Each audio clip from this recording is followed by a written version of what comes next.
Bonsoir, bienvenue sur la Libre Antenne, lundi, mercredi, vendredi, 21h minuit sur meta.tv ou metatv.org.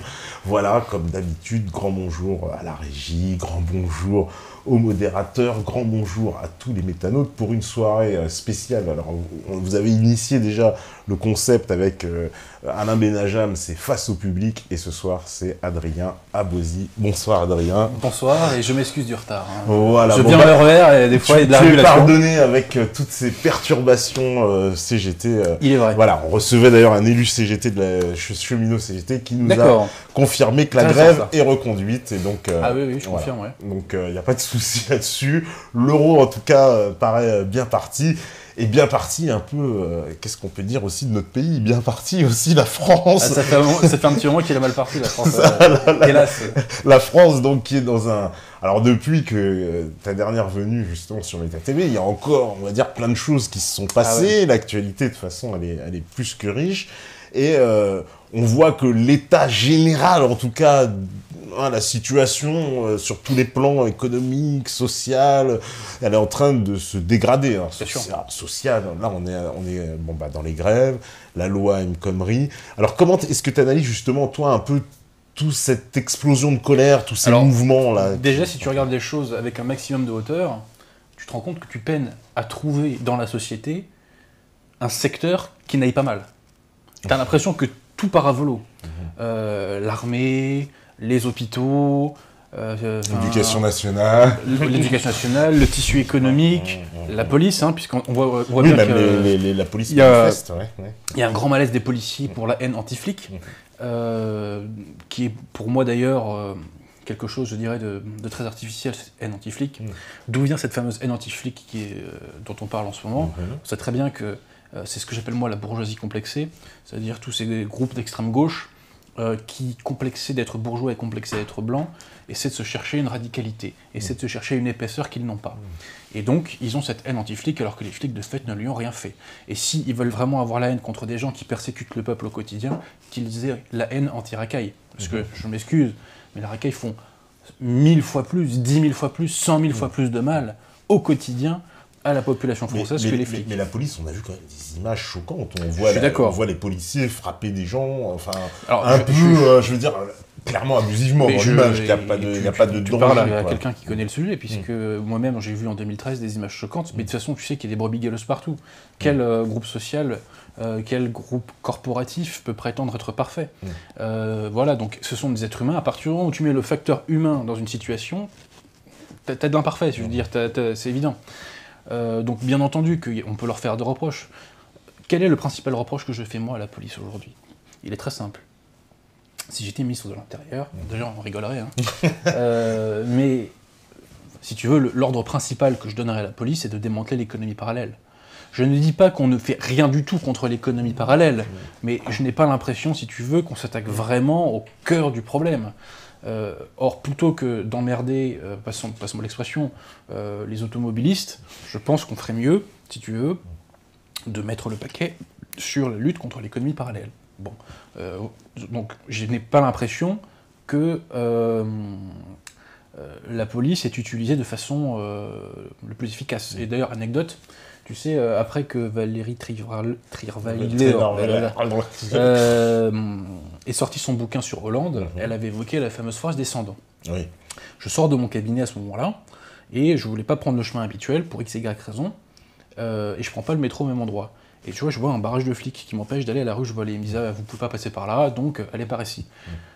Donc je vais à la rue d'à côté, ah vous pouvez pas passer par là, allez par ici, puis de fil en aiguille je me retrouve à côté des Champs-Élysées, et je me retrouve pris dans une souricière de CRS. Et pourquoi? Parce qu'en fait on était à côté de l'Élysée, et il y avait une manifestation de 30-40 personnes à tout casser, les Cendants contre Hollande, tu vois, un truc bidon, ultra bidon. Mais les mecs, et moi je me retrouve, par pur hasard si tu veux, je me retrouve pris là-dedans, tu vois. Et donc tu vois, je suis dans une souricière comme ça, et tu vois, je veux sortir, je dis écoutez, moi je suis pas manifestant, je sors du cabinet, je suis fatigué, c'était un vendredi soir en plus, hein. Voilà, donc après tu vois, les mecs veulent pas me laisser sortir, parce qu'ils ne me croient pas, et je me mets à péter un câble, tu vois, je suis un peu nerveux, moi des fois ça m'arrive, hein.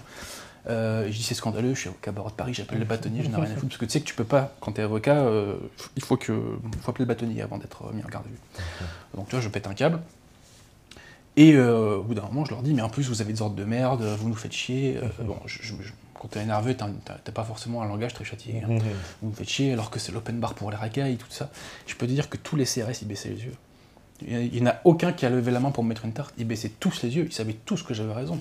Je leur disais, vous avez des ordres de merde, vous ne vous attaquez pas aux oppresseurs du peuple français. Voilà. Donc au bout d'un moment, il y a un de leurs chefs qui est venu et qui m'a exfiltré. Mais voilà, tu vois, je me dis, bon, là les mecs, ils mobilisent.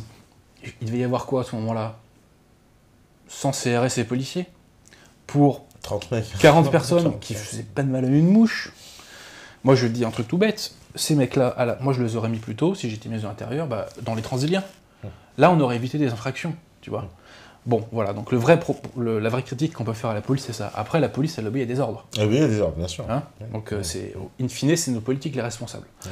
Parce que même souvent, ce qu'on leur reproche sur certaines affaires, c'est qu'il y a une espèce de passivité, justement, comme tu dis, envers les casseurs, envers les... Alors là, il faut rebondir là-dessus, c'est très important. Parce que tu sais que la police était extrêmement offensive à la Manif pour tous, y compris contre les... je dis pas qu'il n'y avait pas de fouteurs de merde dans la Manif pour tous, hein, mais, ou même un jour de colère, si tu veux. Là, on a vu une police extrêmement agressive et offensive. Ah oui, la Manif pour tous, on a vu des familles se faire arrêter un peu sans raison, sur le côté... Et jour de colère, c'est encore pire. Oui, jour de colère, c'est pire. Jour de colère, moi, je vais te dire, j'ai vu l'organisation d'une souricière. C'est-à-dire que les mecs, ils ont empêché les gens de sortir au bon moment. Moi, je suis sorti au dernier moment. Tout à fait, mais nous, c'est pas ça, c'est ce qui nous arrivait. On est sorti juste au dernier moment. Exactement. Et ensuite, ils étaient en train, en fait, de bloquer la place et de faire une souricière. Alors comme tu dis, de bloquer toutes les rues. Et il n'y avait aucun trouble à l'ordre public. Moi, je le sais, j'y étais. Il n'y avait aucun trouble à l'ordre public. Donc c'était vraiment purement gratuit. Là, on peut critiquer la police. Mais qu'a-t-on vu? Nous avons vu, dans cette loi El Khomri, c'est des groupes antifa, globalement, qui ont... et puis, après, si tu veux, ils ont brassé autour d'eux, ils ont agrégé autour d'eux des populations, par exemple des étudiants, qui, initialement, ne sont pas forcément sur ce logiciel. Mais les antifas...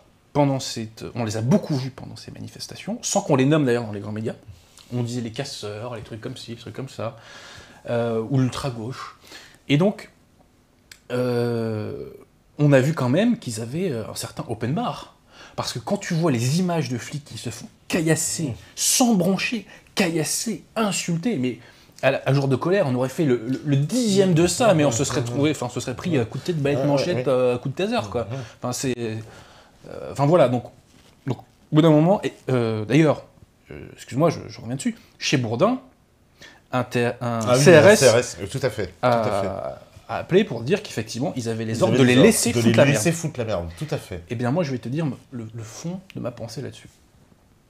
Hollande a compris que c'était difficile pour lui pour 2017. Donc la seule façon qu'il a de gagner, c'est d'avoir une candidature unique à gauche, ou quasiment unique à gauche. Il a déjà détruit la candidature écologiste en réussissant à diviser les Verts. Bravo pour lui.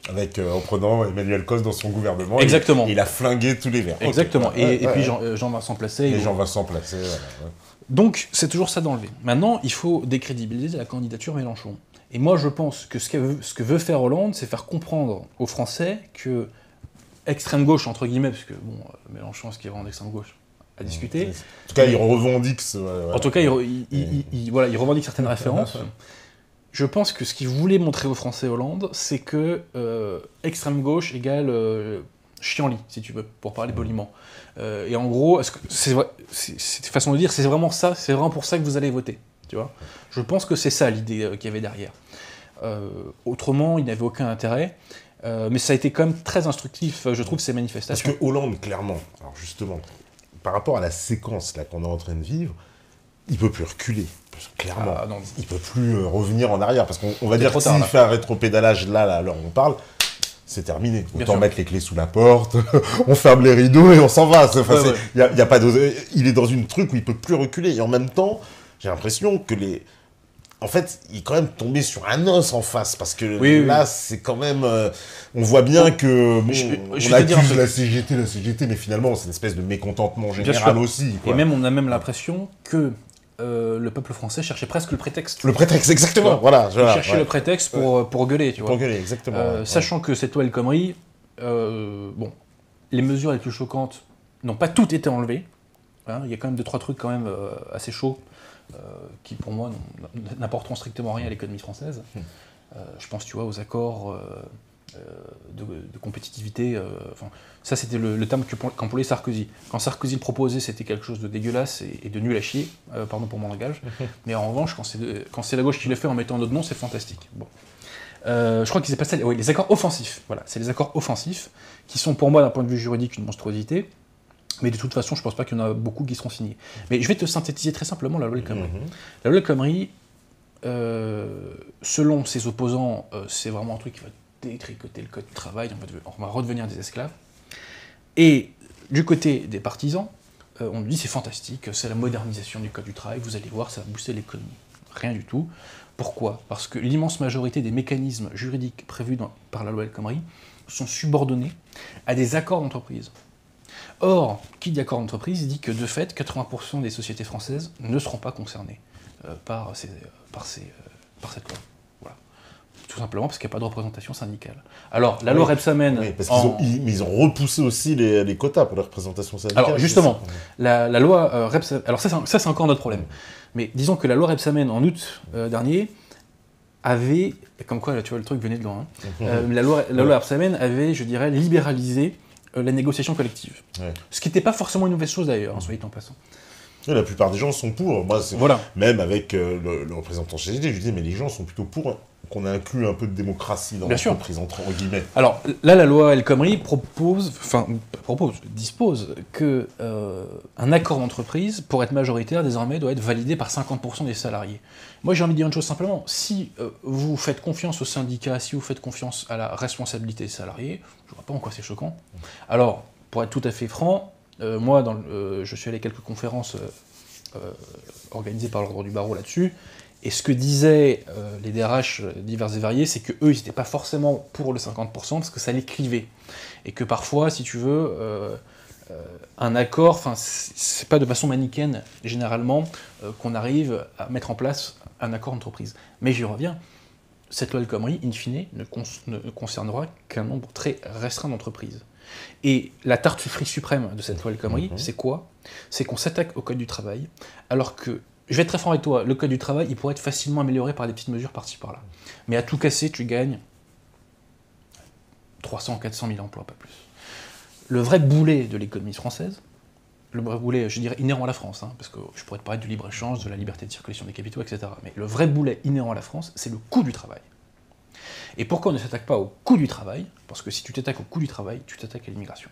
Parce qu'on sait très bien que l'argent qu'on demande, ou que la sécurité sociale, l'URSSAF, le RSI nous prennent, c'est en grande partie pour acheter la paix sociale, que je me permets d'appeler, la paix ethnique parfois. Donc, si tu veux, cette loi El Khomri, c'est une tartufferie suprême, et il y a beaucoup de leviers pour relancer l'économie française pour pas trop cher, et ces leviers, on ne les fait pas, on ne les utilise pas, parce que c'est pas dans l'intérêt du mondialisme, tout simplement. Oui, parce qu'on voit que cette loi aussi, c'est un peu ce qu'ils essaient d'imposer aux Belges aussi en ce moment. Il y a des grandes manifestations en Belgique. Alors précisément, je ne sais pas ce qu'on propose aux Belges. Alors, visiblement, ça ressemble beaucoup à une réforme qui aille dans le sens... L'Union européenne est derrière. Voilà. Donc, voilà. Mais, elle est derrière, mais attention, l'Union européenne, il faut quand même si tu veux, qu'on définisse bien le périphérique des responsabilités des uns et des autres. Le périmètre, pardon. L'Union européenne fait des recommandations, mais ces recommandations n'ont pas force de loi. Elles n'ont pas force obligatoire. Donc le gouvernement pouvait très bien ne pas les faire. Et petite parenthèse, quand il s'agit de racheter la dette grecque à tour de bras, ça ne dérange personne de violer les traités européens. Ouais. Donc le traité européen, contrairement à ce que pense parfois d'ailleurs Asselineau, quand on a envie de ne pas le respecter, on ne le respecte pas. Ils se sont pas gênés, ils ont piétiné déjà plusieurs fois, c'est vrai. Et vraiment, c'est vraiment... Et d'ailleurs, même, je veux dire, après les attentats, on a fermé les frontières immédiatement. Je veux dire, on ne s'est pas posé la question de savoir si on n'a pas appelé Bruxelles... Schengen n'existe plus trop à l'heure actuelle. Oui, tout à fait. Mais en tout état de cause, effectivement, il y a une situation de détérioration générale de la société française.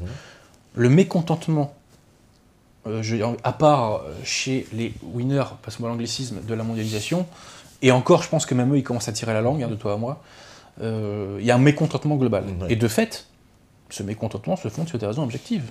Tu sais qu'aujourd'hui, dans les médias, quand on parle du mécontentement du peuple, on te dit que c'est un manque de pédagogie, même on va plus loin, c'est qu'on te dit qu'il ne vit pas ce qu'il vit, tu vois. On te dit qu'il ne vit pas ce qu'il vit. C'est comme le grand remplacement qui n'existe pas.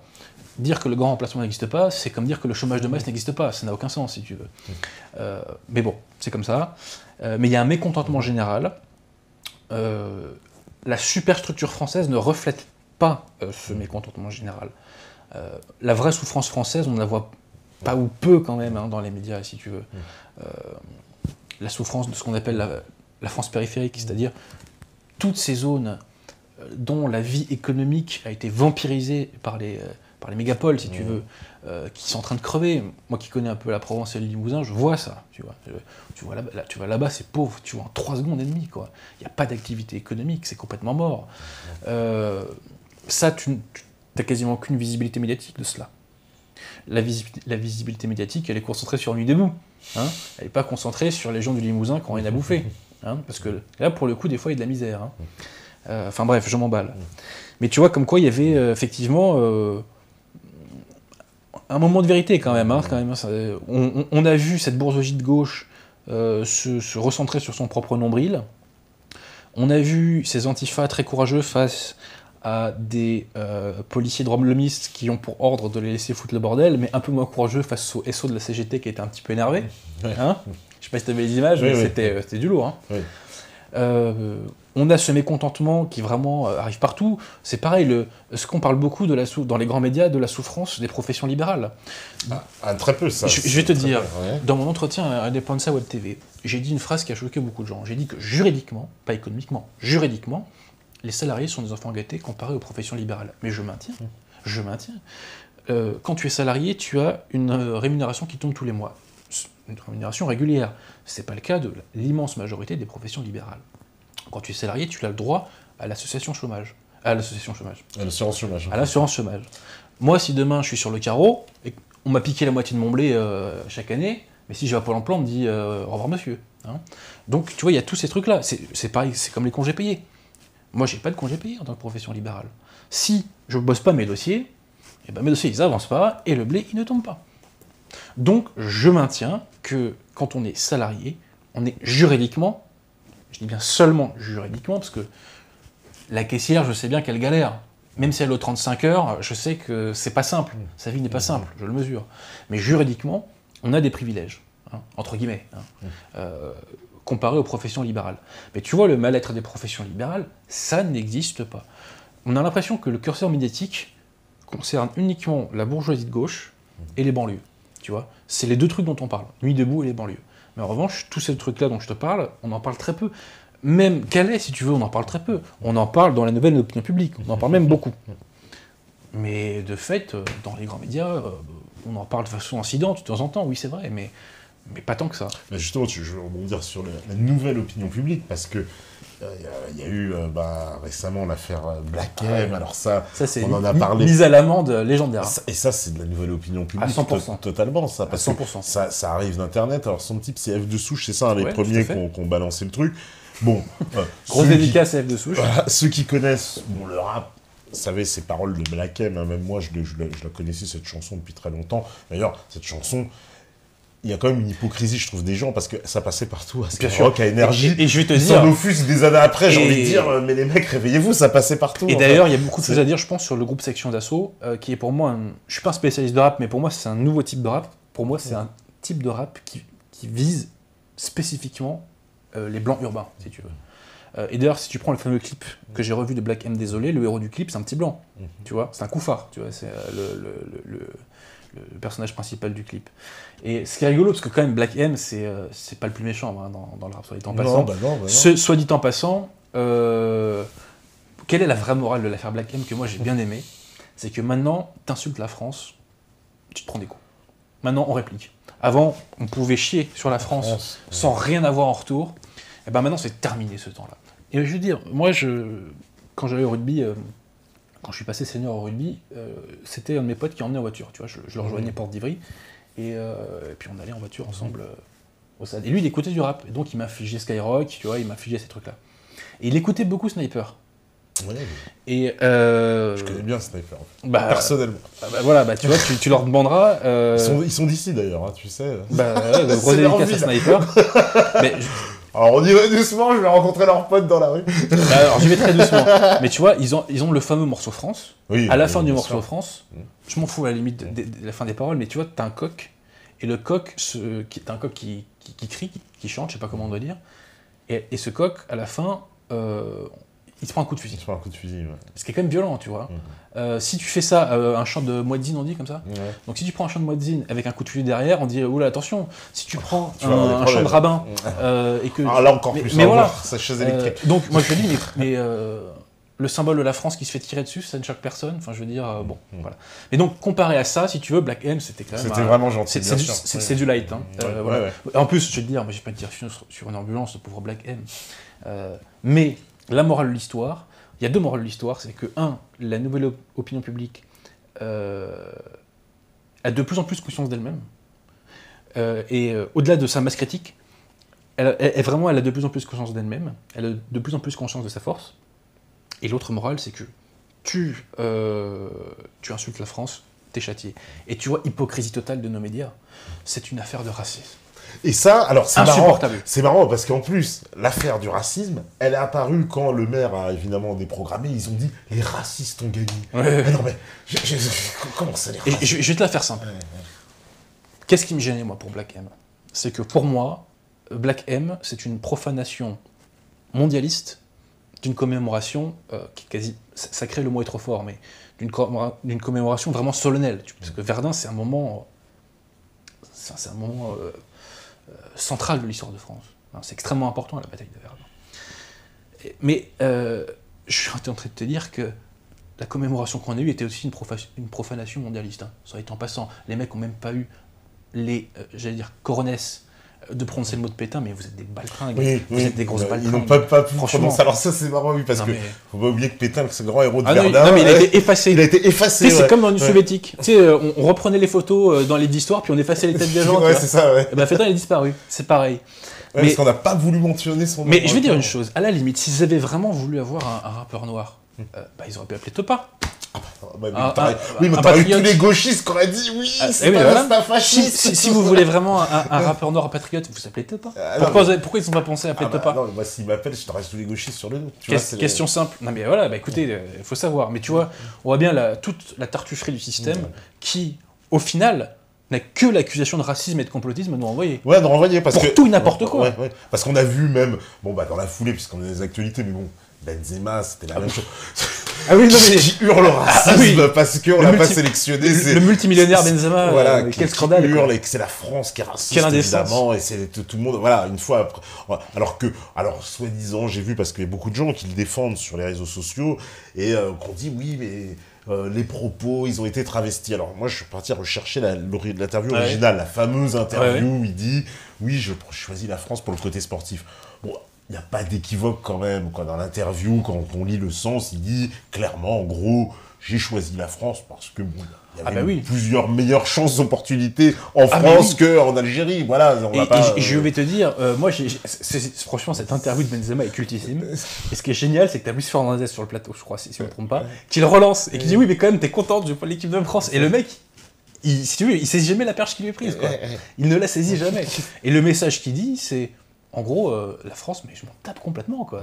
Et je vais te dire, je préfère ce discours. Sincèrement, au moins, le mec, il assume. Par contre, derrière, tu ne la fais pas la France raciste. Voilà, c'est ça. Parce que là, le message que tu nous dis, c'est j'ai rien à foutre de vous. Et après, quand on ne sélectionne pas, tu boudes. Attends. Faut savoir, Coco. Et puis, je te rappelle quand même que tu es multimillionnaire. C'est un peu grâce à la France, quand même. Enfin, c'est parce qu'il vit en France. En tout état de cause. On va pas être non plus hypocrite en tout état de cause, je suis pas certain que Benzema était une grande victime du racisme. Je ne dis pas que le racisme n'existe pas. Oui, bien sûr, c'est ça. Mais moi non plus, je pense pas. Surtout à son niveau, quand on gagne beaucoup d'argent comme ça. Et puis, blague à part, tu vois, on rebondit sur l'interview débile de Cantona. Oui. L'équipe de France raciste, attendez les mecs, il vous faut quoi là?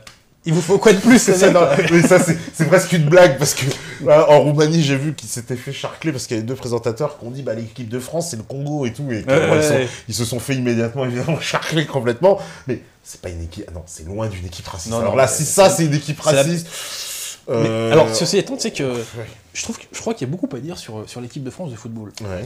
Tu sais que pendant longtemps, on entendait que c'était une politique, en gros, c'était plus ou moins politique le fait qu'il y ait autant de Noirs et de Maghrébins dans l'équipe de France. Et moi je disais non, c'est des conneries, c'est que les mecs ils sont objectivement meilleurs. Mais quand même, moi je me rends compte que pendant Domenech, il était là de 2004, je crois, 2010, Ouais, ça. les Blancs ne savaient pas jouer au football. Hein. Entre 2006 et 2010, il n'y avait aucun Blanc qui savait jouer au football. T'avais que des Noirs. T'avais même pas beaucoup de Maghrébins. Hein. Non, t'avais que des Noirs. Ouais, Par le Gaulle, tu vois, t'avais Lloris t'avais coupé. Lloris coupé, c'est tout. Mais t'avais que des Noirs. Et là, depuis Deschamps, soudainement, je me rappelle plus depuis Blanc parce qu'il n'est pas resté longtemps, mais depuis Deschamps, bizarrement, t'as une poussée entre guillemets de joueurs blancs. Ouais. Sachant qu'on sait très bien que la question identitaire commence à susciter des frictions dans le peuple de France. Je spécule, hein, je suis vraiment pas. Tu sais, je suis pas en train de te plaider mon dossier là. Hein. Mais des fois, je me pose des questions. Est-ce que c'est pas vrai qu'il y a pas parfois quelques petites consignes qui sont passées? C'est pas forcéément impossible. Ouais. C'est pas forcément. Ouais, c'est un peu politique tout ça. Bon, je vais prendre quand même des questions. Parce Allons-y. que sinon, on va me dire, oh là là là, et vous parlez. Et il y a tellement de choses à dire. Alors, allez, première question. On me dit, bonsoir, maître Abosi. Oh là, tu vois, respect. C'est bien, respect comme titre. Vous prônez l'enracinement et la réhabilitation du catholicisme comme remède aux maux qui touchent la France Oui, et tout que à fait. vous imputez au jacobinisme. J'aurais deux questions à ce sujet. Alors déjà, le mec commence bien, il négocie. J'aurais deux questions à ce sujet qui se rejoignent. Premièrement, concernant la foi catholique. Comment espérez-vous que son grand retour s'opère dans la société où le rationalisme critique C'est a une pris très une bonne place question. prépondérante? Et ne vous défilez pas en invoquant la divine providence. Par quel processus humain croyez-vous ce retour possible? Alors, tu sais que c'est pas se défiler que d'invoquer la providence et les grâces du bon Dieu. Hein. Ça, c'est pas du tout défilé, c'est très important. Je pense qu'on est tous touchés plus ou moins d'ailleurs par ça. Je vais être très simple. Si je ne me trompe pas, en 1905, quand on a voté la loi de séparation entre l'Église et l'État, si je ne me trompe pas, il y a un abbé qui était élu à l'époque député qui a dit « Vous n'allez pas au bout de votre logique, mais la société ira au bout ». Et à l'époque, ça a pu ne pas choquer grand monde, la laïcité, parce qu'on n'en mesurait pas les conséquences pratiques. D'accord ? Mais quand on ira au bout de tout ce logiciel républicain et mondialiste, quand on verra les conséquences pratiques véritables, et quand on le verra à grande échelle, et on voit bien que c'est en train de monter, ça, tu vois, que ce soit le grand remplacement, la destruction du tissu industriel, la destruction du tissu économique au sens large, les fondements de l'éducation nationale, l'abrutissement des Français, l'américanisation des Français, etc., etc., etc., etc. Les gens se recentreront vers la vérité. Et il y a un autre critère qui va jouer beaucoup, c'est la souffrance. Tu sais, Jules Renard disait « la joie rend impuissant ». Je le crois. Effectivement, la joie rend impuissant. J'ai cette expression qui n'est pas très élégante, et je m'en excuse, qui est celle des puceaux du réel. Tous ces gens qui ne connaissent pas la souffrance, en vérité. Hein, qui ne connaissent pas le stress des charges à payer, du loyer à payer, tu vois. Les gens qui ne savent pas ce que c'est qu'un coup de pression par une caïra. Tout ça. Donc, comment revenir au catholicisme? La souffrance amènera les Français à y retourner. Et quand on sera allé au bout de ce logiciel républicain et mondialiste, on dira « stop ». Et aussi, il y a un autre point qui est intéressant, c'est la présence de l'islam en France. Moi, je ne suis pas de ceux qui diabolisent l'islam, notamment parce que l'islam n'est que le corollaire de l'immigration. C'est-à-dire que l'islam, en tant que tel, n'a pas tellement de sens, si tu veux. Hein. Bon. Mais face à un islam qui va être de plus en plus conquérant, pourquoi? Parce que l'Arabie Saoudite met le paquet. Hein. On voit bien que partout dans la région, enfin, je dirais Europe et Moyen-Orient, l'Arabie Saoudite finance à fond tout ce qui pousse le wahhabisme. Oui, mais voilà. C'est un fait. Les mosquées, la formation des imams, etc. C'est partout dans le monde, hein. C'est partout dans la région, c'est dans le Kosovo et c'est en Algérie. En Algérie, il y a un clash entre l'Algérie et l'Arabie Saoudite. Et il y a un ministre algérien qui a fait une sortie il n'y a pas longtemps sur... je ne sais plus c'était de quoi, mais qui a fait une sortie il n'y a pas longtemps pour critiquer le wahhabisme. Tu remarqueras que tous les pays qui sont attaqués sont des pays qui n'étaient pas wahhabo-compatibles. Hein. Que ce soit la Tunisie, que ce soit Bachar el-Assad, même l'Iran avant, etc. Bizarre. Hein. Donc, face à un islam qui a vocation, pour des raisons démographiques et pour des raisons stratégiques de l'Arabie Saoudite, à grandir, si tu veux, tu ne pourras pas être dans l'entre-deux, si je puis dire, de la laïcité. Au bout d'un moment, il faudra que les gens choisissent. Soit ça sera l'islam, soit le catholicisme. Mais la laïcité n'est pas un rempart face à l'islam, contrairement à ce que croient beaucoup de gens très bêtes. Au contraire, la laïcité, c'est ce qui permet l'islam. Puisque c'est le fait que le catholicisme ne soit plus un vecteur d'organisation de la société qui permet à ce que la société s'organise autrement sur des pans entiers du territoire. Disons que les musulmans, ils font que profiter d'un espace libre, en fait. Tout à fait. On leur dit, allez-y les mecs, mettez le paquet, ils mettent le paquet. Et voilà, c'est tout. Voilà, ils ne font qu'exercer un droit qui leur a été donné, et puis voilà, Mais après, évidemment, est-ce que aussi on peut dire que l'islamisation, elle est inévitable par rapport à la démographie. C'est une question démographique, quoi. C'est-à-dire, alors, de deux choses l'une. Moi, j'aime pas le terme d'islamisation, j'aime pas parler des musulmans. D'accord. Parce que quand les gens parlent des musulmans, ils parlent des Maghrébins. On va pas se mentir, ils parlent pas des Français convertis, ils parlent pas des Gaulois convertis. On parle des Maghrébins et, de façon un peu plus subsidiaire, de certains subsahariens qui sont aussi musulmans. Alors, les chiffres de la drépanocytose nous apprennent que 35% des naissances sont des naissances extra-européennes. Il y a 10 ans, c'était 25% des naissances en France qui étaient des naissances extra-européennes. Aujourd'hui, c'est 35%. Donc, je réponds à ta question, oui. Après, moi, je suis pas fan du terme islamisation. En fait, il y a eu une maghrébinisation, africanisation du territoire. Mais c'est pas pour autant que les cultures traditionnelles africaines débarquent en France. C'est une espèce de goulbi-boulga, un peu de culture française, beaucoup de culture africaine, un peu de culture américaine, un peu d'islam. Enfin, tu vois, c'est vraiment une culture spécifique qui est en train de naître, dont d'ailleurs, je pense, on n'a pas trouvé le nom véritable encore. Voilà. Mais le terme d'islamisation, pour moi, est très impropre. Je te raconte une anecdote toute bête que je trouve marrante, mais significative, qui sont arrivés à deux de mes potes au lycée. Ils étaient deux devant mon lycée, arrive une bande de racailles. Donc tu vois, les mecs qui sont 5-6, donc 6 contre 2, on peut les embrouiller, classique. Et un de mes potes avait un sandwich à la dinde. Détail très important. Donc mes potes se font embrouiller, et puis à un moment, t'as une Kaira qui prend son sandwich. Donc il lui vole, il lui prend son sandwich, tu vois. Il s'apprête à le manger, et il fait « Eh mais attends, c'est du porc ça !» Tu vois. Donc tu vois la très bonne image de l'islam qui renvoie, c'est-à-dire que l'islam permet le vol selon lui. Enfin, ça permet pas de manger du porc, mais ça permet le vol. Bon, c'est pas grave. Mais tout ça pour te dire que j'ai un minimum d'honnêteté intellectuelle.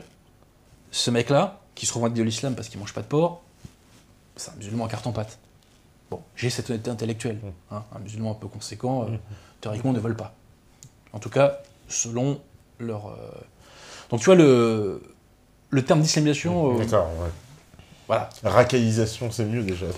Oui, bien sûr. Alors, ceci étant, je mets un bémol à mon propre argument. Quand Boubaker, après les attentats, nous sort qu'il faut 2 fois plus de mosquées, là, par contre, oui, on peut parler d'islamisation. Je parle de ça parce qu'il y a eu aussi certaines directives qui ont choqué, entre autres Belkacem, qui va augmenter l'enseignement de l'arabe dans les écoles. Oui, tout à fait. Doubler le nombre de profs, etc. Je crois qu'on va pouvoir commencer les cours plus tôt aussi vers les petites classes. Et je crois qu'il y a un truc très profond d'un point de vue électoral là-dessus, c'est que la gauche sait qu'elle a besoin des voix des Maghrébins pour gagner. D'accord ? Mais elle sait aussi qu'elle a perdu en grande partie des voix des Maghrébins à cause du mariage pour tous et à l'époque avec l'affaire Dieudonné, si tu veux. Avec l'affaire Valls-Dieudonné. Et donc, du coup, les intéressés sont contraints d'aller chercher les voix des Maghrébins, tu vois. Et c'est pour ça que, quand même, on a voté la reconnaissance d'un État palestinien à l'Assemblée nationale, ce qui est quand même énorme quand on y pense. Petite dédicace à ceux qui pensent que le lobby sioniste est tout puissant et qui tient tout, soit en passant. Qu'est-ce qu'on a fait d'autre ? Donc là, voilà, donc tu vois, enseignement de l'arabe. Valls revient sur sa fameuse déclaration « Je suis éternellement lié à Israël ». Tu as vu ? Ah, j'ai pas vu. Chez Aziza, il a dit « Ah mais oui, mais ce que je voulais dire par là, tu sais que la phrase originale c'est par ma femme. » Oui, par ma femme. Donc c'est par ma femme. Et là, il transforme le truc, tu vois, le toupet, quoi. Le mec te dit « Ah mais oui, mais c'est parce qu'en fait, Jérusalem, c'est la religion des 3 monothéismes, et donc nous, en France, comme on a du catholicisme, de l'islam et du judaïsme, c'est pour ça que je suis éternellement lié. » Non mais quel tartuffe, mec. Mais franchement... D'accord, belle pirouette. Ceci étant très bon, les comiques, très très bon. Mais tout ça étant...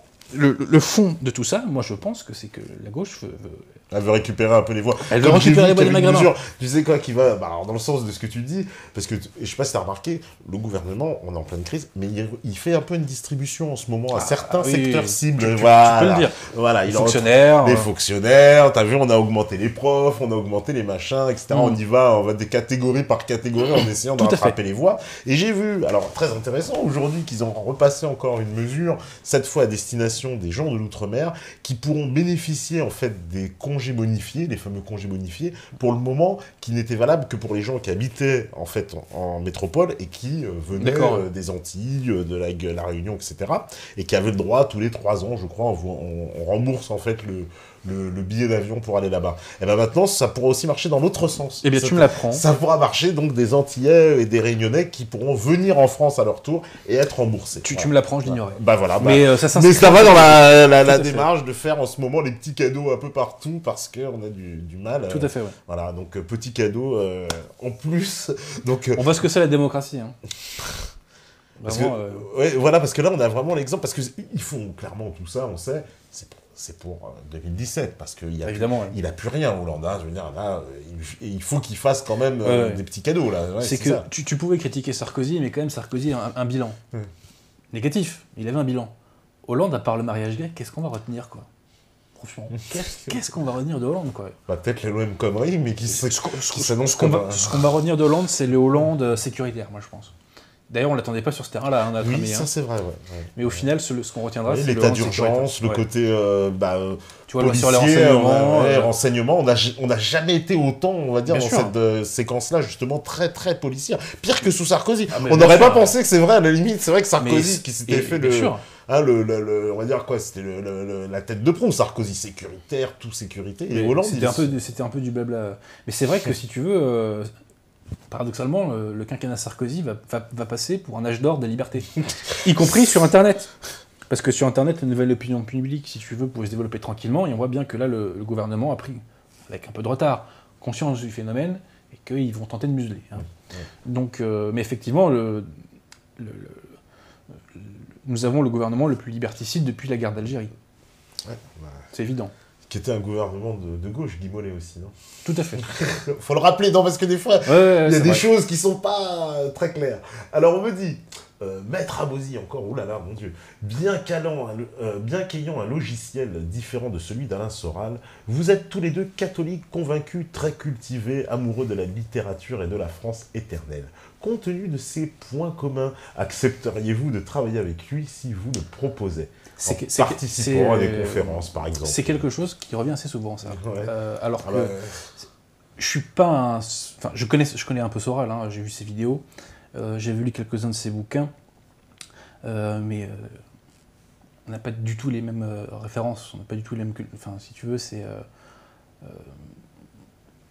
je veux pas, si tu veux, pour moi, Soral, je m'occupe pas de Soral, il fait ce qu'il veut, hein, mais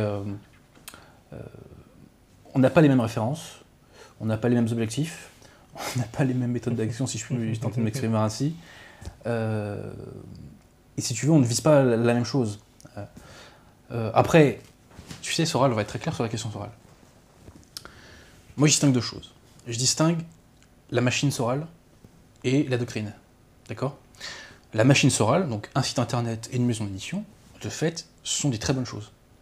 Ça a permis à beaucoup de gens de découvrir Pierre Hillard, ça a permis à beaucoup de gens de se débrancher du storytelling dominant, et de ce point de vue-là, on peut considérer que le site a fait du bien. Tu vois, que Égalité et Réconciliation a fait beaucoup de bien, ça a permis vraiment à beaucoup de Français de découvrir des auteurs très intéressants, donc voilà. La maison d'édition aussi, Contre-Culture, a réédité des bouquins très intéressants. Il y en a qui...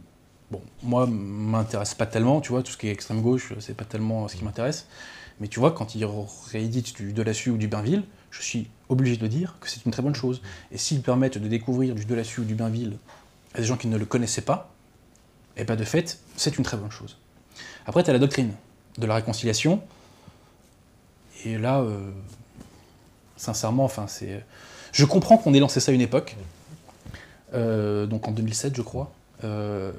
Et c'est important que, si tu veux, cette carte ait été jouée, pour qu'on voit ce que ça donne.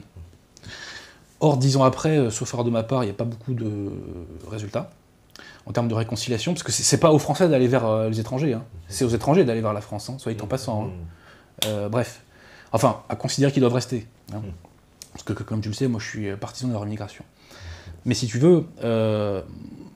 Bon, moi, la réconciliation, j'y crois pas une seconde. Hein. Ouais, t'y crois pas. Non, mais j'y crois pas une seconde. C'est que j'ai trop pris le transport en commun pour y croire.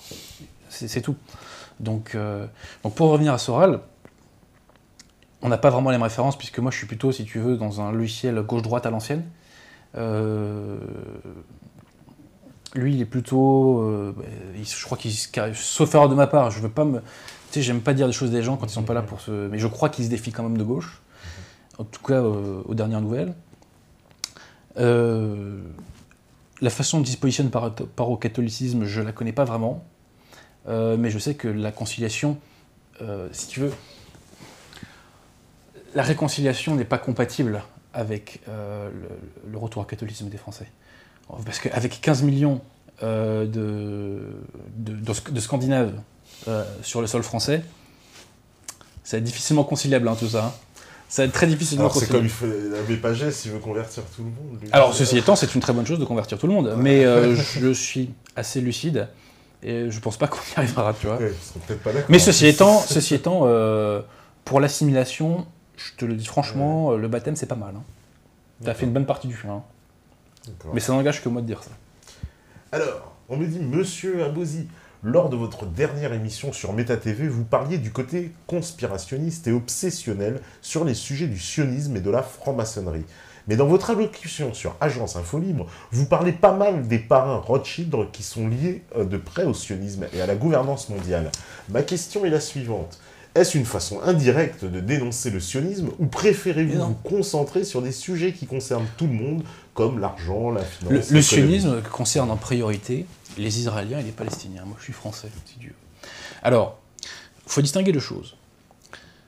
La question juive et la maçonnerie existent. D'accord ? Et d'ailleurs, dans mon prochain bouquin, je fais une mise au point là-dessus. Tu vois ? La question juive existe et la maçonnerie existe. Ce sont des sujets très importants, d'accord ? Ce qui mérite à titre personnel, c'est, si tu veux, le côté pavlovien et hystérique sur ces questions-là, d'y voir tout le temps partout, tu vois.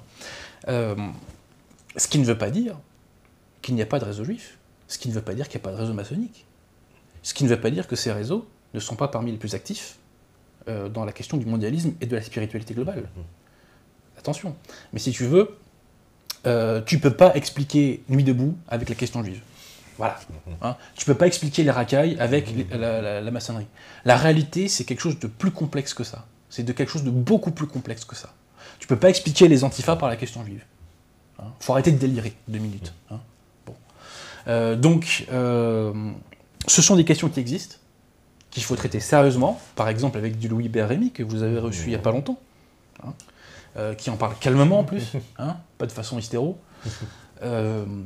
Donc, ce sont des choses qui existent, mais c'est pas parce que ça existe qu'il faut délirer là-dessus.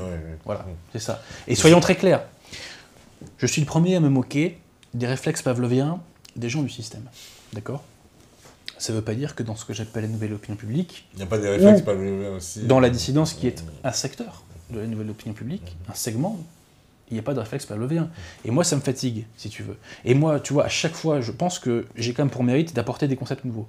Chacune de mes conférences apporte des concepts nouveaux. Et quand je vois qu'on me dit que je parle pas du sionisme, mais j'en ai rien à cirer du sionisme, les mecs. J'en ai rien à cirer. C'est pas dans ma vie. Ça n'existe pas, tu vois. Je veux dire, c'est... les gens qui pensent que les sionistes tiennent la France et dirigent tout, mais ils délirent complètement. Ils délirent complètement. Même dans le monde des affaires. Moi, je vais te dire, j'ai des activités dans le monde des affaires. Je vois beaucoup de gens. Vous pensez qu'il n'y a que des juifs, mais vous délirez mais complètement. Je te dis pas qu'il n'y a pas de juifs dans le monde des affaires. Je dis, mais croire qu'en France, il n'y a que ça, mais c'est de la folie. C'est-à-dire que c'est quelqu'un qui ne voit plus la réalité. C'est de tout ramener, en fait, systématiquement voilà. à l'équation du sionisme dans tous les sujets, quoi. Comme on le voit pour certains, c'est vrai que c'est... Et j'ai envie de dire aux gens, imaginons que 100% des juifs de France fassent leur alia, je crois. Oui, l'alia, ouais, quand ils retournent... Vous croyez qu'il n'y aura plus de problème en France comme ça du jour au lendemain ? Vous croyez que le problème du chômage sera résolu ? Vous croyez que le problème des racailles sera résolu ? Vous pensez que le problème de la déchristianisation sera résolu ? Ça changera sans doute des choses ici ou là. Oui, c'est vrai. Est-ce que ça changera tout ? Non. Bien sûr que non. Et j'ai envie de... Pour la question juive, il y a un livre que je recommande de lire, mais il est difficile à trouver. C'est le livre que Baudelomény a écrit sur Édouard Drummond, qui est un livre très respectueux sur Édouard Drummond, mais Baudelomény te dit, mais quand Drummond dit que la Révolution n'a bénéficié qu'aux Juifs et qu'elle n'est faite par eux, il dit, bah factuellement, c'est pas vrai. Parce que Baudelomény a fait ce travail de sociologie sur les élites françaises. Il te dit, c'est pas vrai. Il te dit par exemple que la bourgeoisie juive ne s'est pas imposée à la société française. La bourgeoisie juive a été cooptée par la bourgeoisie, j'allais dire par la haute féodalité louis-philippienne, qui avait besoin de non-catholiques pour mener une politique anticléricale. Pourquoi ? Parce qu'ils voulaient faire une politique qu'on appelle le dérivatif. Ils ne voulaient pas qu'on s'attaque, si tu veux, aux véritables abus qui avaient fait leur fortune. Et donc, ils ont coopté des protestants, et des juifs et des francs-maçons. C'est une réalité historique, on va dire, dernier quart du 19e. Tu vois ? Et Baudelomini fait ce travail de sociologie, non délirant. Tu vois ? Et plutôt que toujours aborder la question juive de façon déliro-pavlovienne, lisez calmement l'histoire. Lisez calmement l'histoire, tout simplement. Okay. Alors, on me dit ça. Alors, une question simple. Vous avez déclaré à ma grande surprise que vous considériez Georges Clemenceau comme le plus grand traître de l'histoire de France. Pourriez-vous développer et étayer cette affirmation ? Ça vaut le coup parce qu'on avait parlé un peu la première fois. Si c'est à sa grande surprise, c'est qu'il ne va pas écouter jusqu'au bout, parce que je donne des arguments. Tu donnes des arguments, mais ça vaut le coup de faire un petit rappel sur cette dans mon prochain bouquin, je fais une petite mise au point sur Lenny Clemenceau. Je lui fais mal, je lui mets quelques fessées. Alors déjà, Clemenceau était atteint d'une maladie très grave, qui s'appelle l'anglophilie, tu vois. Déjà, ça commençait mal. Contagieux. Alors, je vais faire simple. Qu'est-ce que je reproche à Clemenceau ? Je vais essayer d'être synthétique. D'abord, c'est à cause de lui que la France a été évincée d'Égypte. Puisque tu sais qu'il y avait un condominium en Égypte franco-britannique. Ouais. Et en gros, il y a une révolte nationaliste contre les franco-britanniques. Les Anglais ont envoyé des troupes. Et Clemenceau a tout fait pour que les Français n'envoient pas leurs troupes en Égypte, ce qui fait qu'à la fin, les Anglais sont restés les seuls maîtres en Égypte. Alors que si tu veux, il y avait des liens très profonds entre la France et l'Égypte depuis le XIXe siècle. Il faut savoir que ce sont des cadres français qui avaient par exemple refait la marine égyptienne, qui avaient refait, certains d'ailleurs s'étaient convertis à l'islam, je n'ai plus leur nom en tête, mais ils avaient bossé en étroite collaboration avec Mehemet Ali, qui était d'origine albanaise je crois, et qui était vice-roi d'Égypte. Et donc, si tu veux, il y avait des liens très intenses. C'est les Français qui avaient percé le canal de Suez. Oui, tout à fait, tu vois. Sûr. Oui. Et c'est à cause de Clemenceau qu'on s'est fait virer de ça. D'ailleurs, il y a un livre là-dessus que je recommande qui est marrant, qui s'appelle La France conquise, de Émile Florence. D'ailleurs, le titre il tue. La France conquise. Le sous-titre, c'est Clemenceau et Édouard VII. Je crois qu'il a été écrit en 1905 ou 1907, quelque chose comme ça. Et Émile Florence, c'est pas rigolo, c'était le ministre des Affaires étrangères de Jules Ferry. Donc c'est pas un complotiste d'extrême droite, hein. C'est un mec du système, quoi. Mais il avait quand même un petit peu de reste d'envie de défendre les... Et donc ce Clemenceau, clairement, hein, donc c'est quoi ? Il a fait ça. Toi, tu dis aussi que dans la Première Guerre mondiale, Clemenceau, il fait un acte quand même qui mérite d'être souligné, c'est que la France fait une percée dans les Dardanelles et réussit à défaire, on va dire, l'armée ottomane et l'armée austro-hongroise. Et il n'y a plus d'armée, en fait, jusqu'à Berlin. Exactement. Et on a un couloir, en fait, devant nous, puisque de toute façon, les troupes allemandes sont le temps qu'elles viennent. Et pourtant, Clemenceau donne ordre de ne pas bouger. Alors, c'est ça ? Qu'est-ce qui se passe exactement ? Ça c'est un événement historique qui est totalement incontesté. J'ai même vu que sur Wikipédia, ils en parlent. Alors, tu vois, là, c'est vraiment la fête. Il faut lire le livre de André Sheradam, La mystification du peuple allié. Ce que t'explique Sheradam, c'est que les Allemands ont vu venir leur défaite. Et que, en gros, pour l'amortir, ils ont pris des contacts avec les hautes strates britanniques. Notamment, tu vois, pour parler de la question juive, avec la finance juive d'origine allemande. Tu vois, qui aussi était importante aux États-Unis. Voilà, genre Warburg, etc. Voilà, exactement. Ah, ouais. Enfin, et là, c'était aussi avec un maître de l'industrie qui s'appelait Steins ou Steins, je ne sais pas comment on prononce. Enfin, je renvoie les gens à ce bouquin de Sheradam, il met les noms. Là, je les ai plus en tête parce que ça fait plusieurs années que j'ai lu ce livre-là. En gros, c'est ça l'idée. Donc, tu vois, c'est que la victoire française ne doit pas être totale.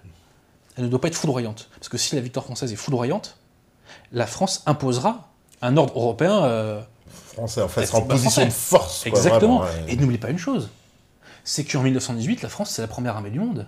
Les Américains se battent avec du matériel français. Et les troupes américaines ne sont pas des troupes aguerries. Hein. Tu sais que Foch a été très déçu dans un premier temps par les troupes américaines qui ne savaient pas se battre. Hein. C'est pas calomnie ce que je dis, hein. C'est factuel. Nous sommes la première armée au monde à ce moment-là. Et on peut réimposer vraiment un ordre français. Et donc, les anglo-saxons ont ça en tête, ils le devinent très bien. Hein. Je précise aussi que quand il y a eu l'offensive en Picardie, en mars 18, c'est parce que Pétain a envoyé, je crois, 22 divisions françaises que les Britanniques ont tenu le coup. Donc il y avait une dépendance militaire des Britanniques par rapport aux Français. Je reviendrai un jour parler de 14-18 ici. Ça pourrait être très bien. Il y a des baudruches républicaines à dégonfler en parlant de 14-18. Et donc, te disais-je, donc, les anglo-saxons veulent une victoire française qui soit la moins foudroyante possible. Et donc, fait extraordinaire, en septembre, mi-septembre 18, les troupes alliées, menées par François d'Espéré, percent le front germano-bulgare. Et en plus, en face, l'empire austro-hongrois se décompose. Il faut savoir que le ministre hongrois de la guerre, je crois, a demandé aux troupes de mettre bas les armes. Donc il y a une décomposition de l'empire austro-hongrois. Donc ça veut dire que là, on peut foncer sur Berlin. On peut aller occuper l'Allemagne, pour des choses simplement. Une Allemagne extrêmement affaiblie. Une Allemagne au bord de la Révolution. Une Allemagne exsangue à cause du blocus. Donc là, vraiment, on peut les atomiser. Et je précise que pendant 4 ans, pendant toute la guerre, l'action française a milité pour le démembrement de l'Allemagne, soit dit en passant. Donc tu mets tout ça bout à bout. Tu dis que les Français, s'ils sont un petit peu trop énervés, ils vont démembrer l'Allemagne. Tu vois ? Et donc Franchet d'Espéré supplie le gouvernement de lui donner l'ordre de foncer, et à 2 reprises, on lui dit non, vous n'y allez pas. Voilà. Et c'est Clémenceau qui lui dit non, vous n'y allez pas. Et ça peut aller que dans l'intérêt britannique, parce qu'il n'y a évidemment aucune raison dans l'intérêt français de ne pas y aller, en fait. Et allemand. Parce qu'en plus, ça met fin à la guerre, et on va dire, on est les grands vainqueurs. Ça veut dire, oui, c'est le coup de... Si tu veux, c'est la plus grande victoire française, voilà, mais depuis très très longtemps. Très longtemps, ouais. Franchement, depuis très très très très longtemps. Et donc voilà, tu vois, donc, surtout ça a sauvé l'unité de l'Allemagne, parce que si on avait pu... Enfin, ça n'a peut-être pas sauvé l'unité de l'Allemagne, mais en tout cas, ça nous a empêché de prendre la Rhénanie. Ouais. Parce que tu sais que Foch voulait annexer la Rhénanie. Ouais. Ce que ne voulaient à aucun prix les anglo-saxons d'ailleurs. D'ailleurs, voilà, il paraît que les Anglais ne voulaient pas, ils ne voulaient pas entendre parler de ça. Et pourquoi, cher ami ? Parce que la Rhénanie, c'est une région les plus riches d'Europe, et les plus industrielles d'Europe. C'est un des plus grands poumons de l'Allemagne. Et petite parenthèse, si Hitler n'avait pas eu le poumon industriel rhénan, il n'y aurait pas eu d'armée. Il n'y aurait pas eu de Wehrmacht. Il n'y aurait pas eu de Wehrmacht. Donc là, Clémenceau a commis un acte, pour moi, incalculable. Est-ce qu'il l'a fait par bêtise ou est-ce qu'il l'a fait par trahison ? Je serais tenté de te dire, ça revient en même. Tu vois ? Ensuite, si tu veux, je te parlais de la Rhénanie. L'armée française a occupé la Rhénanie après la guerre, pendant plusieurs années. Clémenceau a tout fait pour, j'allais dire, savonner la planche de l'autonomisme rhénan, que Mangin, le général Mangin, qui était présent, faisait tout pour stimuler. Et les Rhénans, les industriels rhénans, nous faisaient des appels du pied, pour qu'on fasse des unions douanières, etc. Pas forcément pour se rattacher à la France, mais en tout cas pour qu'ils soutiennent l'autonomie. Et ben, ça n'a jamais été soutenu par Clémenceau. Et Clémenceau, quand Lloyd George lui a dit « tu rappelles Mangin parce que là, il est en train de trop défendre les intérêts de la France », même s'il n'a pas dû dire ça comme ça, Clémenceau l'a rappelé. Et Clémenceau, dans son ouvrage « Grandeur et misère d'une victoire », qu'il a écrit en 29, donc juste avant de mourir. Pourquoi ? Parce que Foch avait égratigné Clémenceau dans ses mémoires. Et donc en fait, c'est une réponse à Foch, ce livre-là. Et Clémenceau, dans cet ouvrage, raconte qu'après la guerre, il a beaucoup voyagé, et que, en voyageant, il est retombé un moment sur Lloyd George. Je ne sais plus si c'est en Angleterre ou ailleurs. Et Lloyd George lui dit comment vous allez, comment ça se passe pour vous ? Et il lui dit fort mal depuis que j'ai compris que dès que l'armistice a été signé, vous êtes redevenus les ennemis de la France, ou un truc comme ça. Et Lloyd George lui dit mais c'est notre politique traditionnelle. Et j'ai envie de dire Clémenceau, mais t'as attendu 1918 pour le capter, ça ?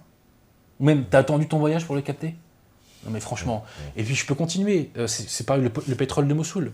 Si tu connais les accords Sykes-Picot. Oui, les fameux accords qui vont se partager le Proche-Orient, la France et l'Angleterre. Exactement, donc Total est à l'origine de ça. Je veux dire, à l'origine de Total, c'est tout ça. D'ailleurs, petite parenthèse, c'est un descendant de Giscard, l'ami Picot, soit dit en passant. Et là, je renvoie les gens, s'ils veulent une sociologie sérieuse des élites françaises, je renvoie les gens aux ouvrages de Baudelomini, notamment dans Les Glorieux de la décadence, il explique les origines de Giscard. Bref. Et donc, selon les accords Sykes-Picot, on avait le pétrole de Mossoul. Donc, tu vois, quand même, une source financière costaud. Et Clémenceau va à Londres, je crois, en 19, et il dit à Lloyd George qu'est-ce que vous voulez, et il lui dit je veux Mossoul, et Clémenceau lui dit vous l'avez.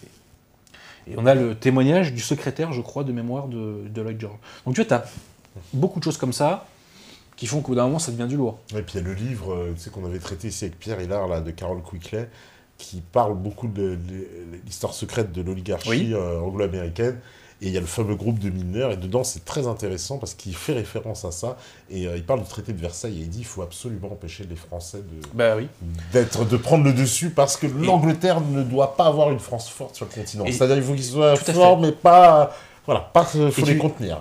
Et tu sais que, selon l'historiographie républicaine, Clémenceau a été dur, il a défendu vraiment durement les intérêts de la France, alors qu'en fait, rien du tout. Rien du tout. Et quand tu penses que la France a eu 1,5 million de morts, quand tu penses qu'on a eu 1/12 du territoire complètement ravagé, quand tu penses qu'on est la première armée du monde à ce moment-là, excuse-moi, avoir que l'Alsace-Lorraine, c'est quand même pas un truc de fou, hein, sincèrement. Ouais, et puis en plus, ça n'a pas assuré la sécurité de la France. Oui, puisque c'est reparti 30 ans après. Exactement. Donc c'était pas... Oui. Exactement. Parce que comme te le dit Bainville, à partir du moment où l'Allemagne conserve son unité, c'est un grand pays, hein, les Allemands, hein, c'est pas des guignols, hein. À partir du moment où l'Allemagne conserve son unité, elle est une menace pour la France. Voilà, c'est tout. Bon bah, on va faire la petite pause, je pense que ça, c'est l'heure, c'est parfait, on me dit. Et puis, on va reprendre le cours des questions, comme d'habitude, sur Méta TV. À vous la régie.